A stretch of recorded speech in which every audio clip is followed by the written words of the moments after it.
Hello, everyone. Charles Watts here. Welcome back to Inside Arsenal. It's Thursday. I hope the week is going well, wherever you're watching or listening to this around the world. It's, of course, the morning after Arsenal's USA tour came to an end with that 2-1 defeat against Liverpool last night, or I don't know, wherever you're watching this around the world. It's tough to say last night, but from our point of view, it was overnight, in the middle of the night. I did try to stay up and watch it. Unfortunately, my daughter decided to have a nightmare just at around the time that the game was kicking off for the second half anyway. And I spent a lot of the time sort of running up and down the stairs trying to get her sorted and settled down and to get to sleep again. So I didn't get to sit there and watch all of it for full 90 minutes because of those events. But I did see the majority of the game and I've caught up on anything that I missed out of as well. So we're going to talk about that in today's show. We'll go over the big talking points, look at how Mikel Arteta has been reacting to that. We're going to go over player ratings as well, certainly for the first half. Anyway, I've got to share some of your reaction as well to last night's events in Philadelphia, which brought a disappointing, I suppose, end to the US tour for Arsenal. It means they finished the tour with a draw, a win, and a defeat. Very symmetrical, you could say. Losing 2-1 to Liverpool, conceded 2 goals in the first half hour. So really poor defensively from Arsenal in that first half hour. Did get a goal back through Kai Havertz, but couldn't find a way through it in the second half. Had a lot more of the ball in the second half, dominated the game, really had a couple of chances that they couldn't take advantage of, and Liverpool held on for the win. Obviously, results don't really, you're not massively important in pre-season, but you do want to win. Of course, it's football, you want to win. And I know for well that Mikel Arteta will be disappointed with the defeat. Well, he is disappointed with defeat. We saw what he had to say after the game. I just thought Arsenal defensively in that first half exposed themselves a little bit. They didn't have too much help in front of them. I thought Thomas Partey got sort of caught a fair few times, and that sort of protection in front of the back four wasn't there, but also the back four didn't help themselves with their line. Obviously, Zinchenko got caught out of position for the first goal. Gabriel as well got sort of sucked out of position, and that allowed Salah to run in behind. Really lovely ball through from Harvey Elliott. He had a really good game, Harvey Elliott, playing in that sort of number 10 role for Liverpool. Also set up the second goal, Carvalho, over a really lovely little dinked ball over the top. And just thought Arsenal's defence, which had Kivior and Gabriel as the centre-backs, Zinchenko and White. I didn't think the two full-backs were very good at all. I thought White struggled. I thought Zinchenko struggled at times. And yeah, the two centre-backs were okay. But as I said, I thought Gabriel really got sucked out of position pretty badly for the first goal as well, especially when you kind of could see that Salah was the wrong side of Zinchenko. I didn't think Gabriel needed to make that sort of movement as he did. Arsenal did come back into the game towards the end of the first half, got themselves a goal through Kai Havertz. Lovely little bit of play from Martin Odegaard. I thought Zinchenko showed the good points of his game in that build up to that first goal. Created the ball out wide for Martinelli. Martinelli's shot deflected to Odegaard. Lovely little turn by Odegaard to send the defender the wrong way, and then he rolled it into Havertz to finish just on the edge of the 6-yard box, and that was 2-1 at half-time. And I thought they might go on in the second half, sort of boosted by that goal, and get themselves back into the game. And they certainly were the better team in the second half. It was them who had the majority of the ball, majority of the possession, majority of the territory, had the sort of big-ish chances in that second half. Fabio Vieira testing the goalkeeper with that shot, whether he hit with his right foot, went near post, maybe should have gone far post. Kivior had a good chance from a cross in. I think it was a Fabio Vieira cross in from the right. He headed that over.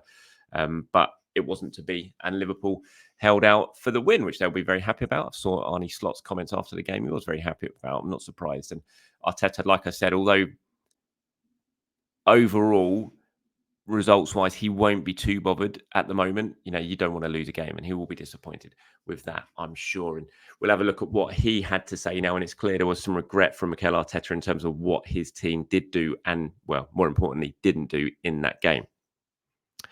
So he said, look, I think we're in a good condition. I think we played some really competitive matches on the tour. Today was a really strong test. I think we started the game fantastically well. I think after 6 or 7 minutes, we should be 2-0 up. Then we lost control, especially with two things that we didn't do well enough, and we allowed them to run in transition, which is a really dangerous thing to do against them. Second half, we improved a lot and we deserve more, but it was great, really difficult conditions to play, great crowd, and we've obviously got a lot out of it, so I'm really pleased. Obviously, we can improve. The game would have been very different if the first chance that we had, we scored, but that's the goal. It makes a difference when you're in those areas, in those spaces in the box, putting the ball in the back of the net. We created a situation. We had another 2 or 3 big open situations to go better, but we didn't. So we have to improve. Sort of touching on that a little bit further. He also said, look, we have to punish teams especially with the aggression that we played with and the amount of times we won the ball in dangerous areas and then not enough happened. It's happened basically the other way around. That's where we need to improve. So that's the regret that he had from the game last night, that Arsenal didn't punish Liverpool enough, didn't take advantage of the good positions they had. And he's right, they did have some good positions. I thought they pressed very, very well. I really liked Gabriel Jesus. Again, I thought he led from the front. Odegaard was excellent in terms of his pressing. And Arsenal did turn over the ball in some good situations, did get in some good areas in the final third, and they didn't take advantage of them. The thing is, obviously, and fans are going to point this out quite rightly when Arteta says things like this, we have to punish teams. Obviously, if you ask fans, a lot of them say, well, we're not going to punish teams because we don't have that sort of killer instinct in the final third. We don't have that killer striker, which has been been a talking point from Arsenal fans. And so when Arteta says things like this, some fans will look at it and think, well, go out and sort that out in the transfer market. Go and bring in a player who could be that killer, who will punish teams a little bit more than some of the players that we currently do have in and around the final third. And some of the positions Arsenal had, look, I thought Jesus played very, very well yesterday. I thought he really pressed from the front. He nearly forced some mistakes out of Kelleher with his distribution. There was one which he blocked and charged down and the ball went just wide. Easily that could have gone the other side of the post. So a lovely bit of play from Arsenal when Odegaard sliced Liverpool apart at the through ball. Martinelli got in down the left-hand side. Gabriel Jesus was absolutely open in the middle. Martinelli probably didn't quite play the ball early enough. And when he did, the Liverpool centre-back, I've forgotten who it was now, made that excellent last-ditch tackle and somehow got the ball away before Jesus could turn it into an empty net. So those are the situations I think Arteta's talking about when he says, look, we have to punish teams when we're in that situation. But again, I know exactly what a lot of fans will be thinking when they see comments like this. It's like, well, we've seen over the last 2 years, maybe we're not that we don't have that killer instinct in the final third. Despite the fact we score a lot of goals, we don't quite have that killer. So if Arsenal do want to punish teams, maybe that's what they have to go out and do in the final weeks of the transfer market. Whether they do that, I'm not so sure. But that's Mikel Arteta's reaction to last night's game. Just quickly turning to Jurrien Timber and Calafiori. If you're watching on YouTube, you can see a picture here of the two of them watching the game. Obviously, neither were involved last night. We were hoping maybe that Calafiori would get his debut. Mikel Arteta opted against doing that. He gave the reason for it. He said we had to manage him. He had a very busy 48 hours before he took his flight and he joined us here. Then there was a jet lag. It's a lot of things. He hasn't trained with the team yet. We want to build him up slowly to go and to know him first. We'll have plenty of time to see him. So Arsenal obviously opting not to use him. And look, I think he's right when he said he had a very busy 48 hours before coming over here. Of course he did. He had to fly from Italy to London. He had to go through his medical in London and he had to get on the plane and come over, meet up with the team straight away. Arteta says he hasn't trained with the team. He did a little bit of training with the team yesterday, not fully, but he did some of the sort of warm-up rondos, that sort of thing. Obviously, they didn't deem it enough. And look, they know far better than we do in terms of when Calafiori is going to be ready to make his debut. There is no need to rush him into it. I'm sure we'll see him in the 2 games in London over the coming fortnight. Jurrien Timber wasn't used either. He was absent from the game despite being there, but there's nothing to worry about with Jurrien Timber. He's fine. He's fit. It's just a case of he suddenly had, a lot of minutes all of a sudden having not played barely at all. And so Arsenal are just managing him to make sure there's going to be no issue. They know how important he's going to be. He'll play in the games when they come back to England. But last night they just decided let's manage his minutes a little bit and give him a bit of a rest. So there's nothing to worry about as far as we've been told anyway in terms of Jurrien Timber's absence. Right, I'm going to go through my player ratings. I'm just doing the first half player ratings. As I said, the second half was a little bit all over the place because I was trying to deal with what happened with my daughter and having a nightmare and trying to calm her down. I was lying on the floor of her bedroom, trying to get her back to sleep again. It was a total mess. It was typical father nighttime duties. But player ratings for the first half, this is what I've gone for. I've gone with Carl Heinz as a 6. Couldn't really do anything with either of the goals. Distribution was quite good. I thought the 2 fullbacks were not great. I gave Zinchenko a 5. I gave Ben White a 5. Zinchenko, you saw the sort of best and the worst from him. I've seen on social media he's getting absolutely hammered and getting pelters, as always the case. I didn't think he was terrible, but obviously he got caught, as a lot of fullbacks get caught for Mo Salah. He's not the first left back who Mo Salah is going to get in behind and run in and score a goal like that. We've seen Salah do it time and time again. And Arsenal had been pressing forward, and as Mikel said, they just got caught in transition. And against a team like Liverpool, when you've got Salah running through like that, that is a very dangerous game. I don't think Gabriel covered himself in glory either, by the way he pushed forward at the exact moment that Salah was starting off his run, because that just gave him wide open space to run into, and Zinchenko is never going to catch him after that. And maybe Zinchenko for the second goal as well. I don't know. I thought a lot of people were caught napping. It was a lovely bit of play by Harvey Elliott to dink the ball over to Carvalho, but I think a lot of defenders were caught a little bit napping by that. Gabriel and Kivior, I gave 6 each. Partey, I gave a 5. I'm still a bit worried by Thomas Partey. I hope, I hope he's just, as usual with Thomas, you always kind of need a month of Thomas playing games to get up to full speed. I've always said that, right? When he comes back from injury, you've seen it time and time again. It takes him a little bit longer than most players, but I am still a little bit concerned about the Thomas we saw at the end of last season when he got into the team and the Thomas we're seeing right now. He still just seems to be just a lot leggier than he used to be and doesn't seem to be able to get back and cover the sort of ground that he used to be able to. I'm hoping that's going to change, but we'll have to wait and see. But I thought yesterday it was pretty apparent in that first half that those sort of issues that we saw at the end of last season were still there. Odegaard and Havertz, I thought, played well. Havertz obviously played in that left 8 position, which I know annoyed a lot of people, but that wasn't the reason Arsenal lost the game. I thought Havertz played very, very well in that position. He scored a goal. Defensively, he was excellent. So I actually thought he played very, very well. Kai Havertz, I'd probably actually give him my man of the match from the first half anyway. And Odegaard's 7 was great for the goal for Havertz, and I thought led the line really well. I shouldn't have given Jesus a 6 there. I actually should have given him a 7. I've just noticed I've for some reason put 6 down in the player ratings. But so I gave him a 7. Martinelli I gave a 6. Nelson I gave a 5. Not a great day for Nelson. I didn't think in that first half could have done better. Lots of substitutes in the second half, likes of Nketiah, Trossard, Jorginho, Fabio Vieira. I thought Fabio Vieira was quite bright on the right hand side actually when he came in. Does look like Fabio Vieira now. Every time we're seeing him, he is playing on the right hand side of the attack. So that could well be what Mikel Arteta's plan for Vieira is this season, is that right-sided attacking role. And I did think he was bright. He had a good chance, which was saved, obviously. Like I said, maybe should have gone across the keeper rather than hitting it near post. But I thought of the second half substitutes, he was bright. And then we saw some of the youngsters come on, Heaven, Wanyeri, Nichols, and Miles Lewis Skelly as well. Right, moving on to what some of you guys have been saying about today's, last night's performance. Actually, before I get into this, just quickly, I am going to try. Look, I'm flying out tomorrow morning, very early tomorrow morning on holiday. So I'm not sure if there's going to be a show tomorrow morning. If there is, it's going to have to be pre-recorded a little bit later on today for something to put out tomorrow morning. So if there isn't anything tomorrow, that's why. It's because I'm flying.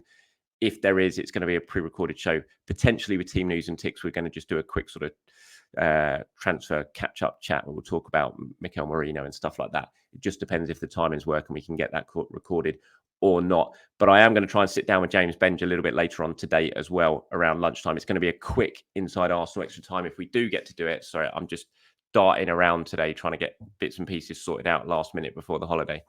But I'm going to try and get Inside Arsenal extra time done. So keep your eyes peeled for that a little bit later on today. And hopefully there will still be a show tomorrow morning. But I'm not 100% sure yet. So I just wanted to flag that up if there wasn't one and you're wondering what on earth's going on. Okay, back to the reaction from last night's game from you guys. We'll just go through some of them now.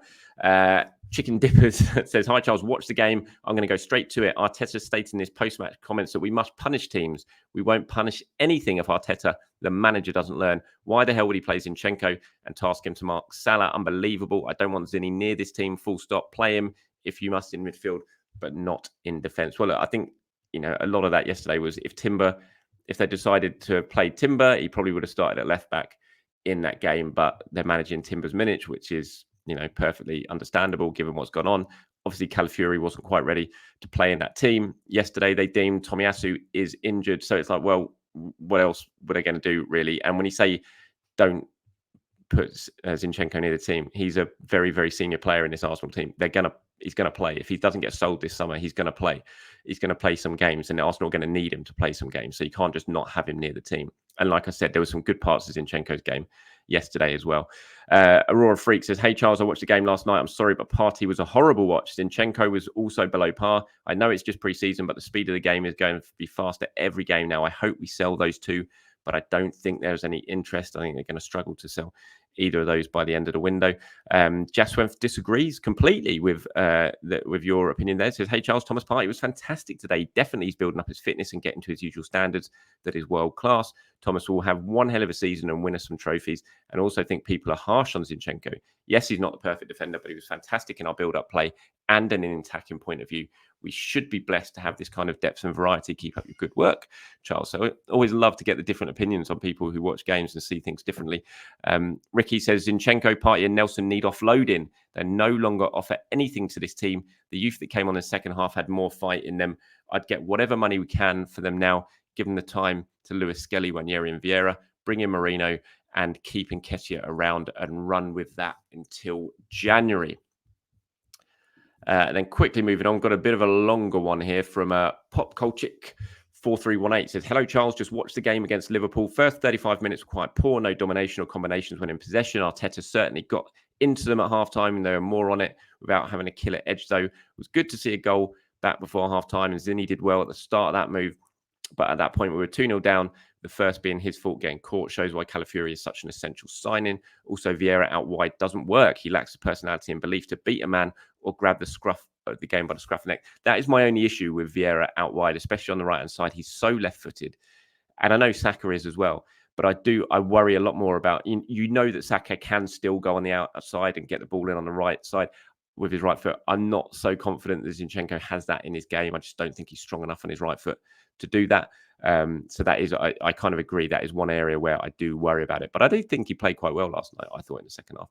So I know it's a friendly and he dominated large portions of the second half, but we must show them we still need to strengthen him with depth in the middle and out wide.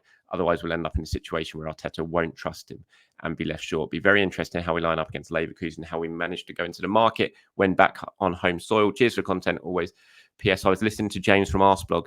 He says he missed a penalty against you at the Emirates.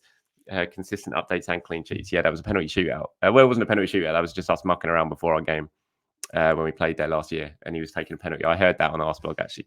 I was laughing to myself in my car when I was listening to it, when he ballooned it into the into row Z of the clock end, I think it was.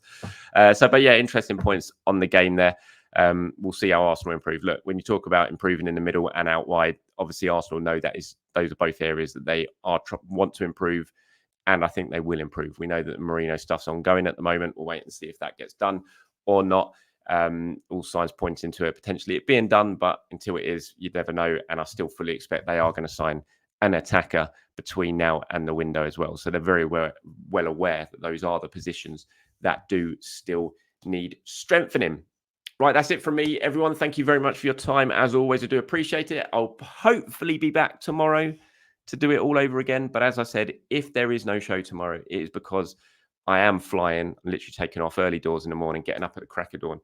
But I will try and pre-record something a little bit later on tonight to go out tomorrow morning. Hopefully, fingers crossed, I managed to get the time to get that done. Right, have a good one, everyone. I'll speak to you soon. Bye-bye.